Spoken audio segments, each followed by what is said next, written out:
كعب بن لؤي أنقذوا أنفسكم من النار. يا بني مرة بن كعب أنقذوا أنفسكم من النار. يا بني هاشم أنقذوا أنفسكم من النار. يا بني عبد المطلب أنقذوا أنفسكم من النار. يا فاطمة يا فاطمة أنقذي نفسك من النار فإني لا أملك لكم من الله شيئا. رواه البخاري ومسلم. الرسول صلى الله عليه wasallam akawa ni mwenye kuwaonya watu wake kuanzia juu, kabila ya juu. Alipokusanya Quraish akawaambia Bani Ka'b ibn Lu'ay, akawaambia Bani Murrah ibn Ka'b, Bani Hashim, Bani Abdul Muttalib, watoto wa babu yangu, ya Fatima. Alifuata maagizo ya Mwenyezi Mungu. Hasa Rasul sallallahu alayhi wasallam apewa mwelekeo.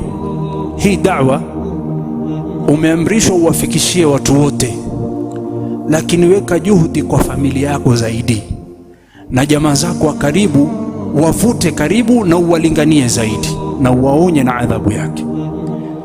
Na Rasul sallallahu alayhi wasallam alikuwa akiamrishwa na kukumbushwa na Allah mara kwa mara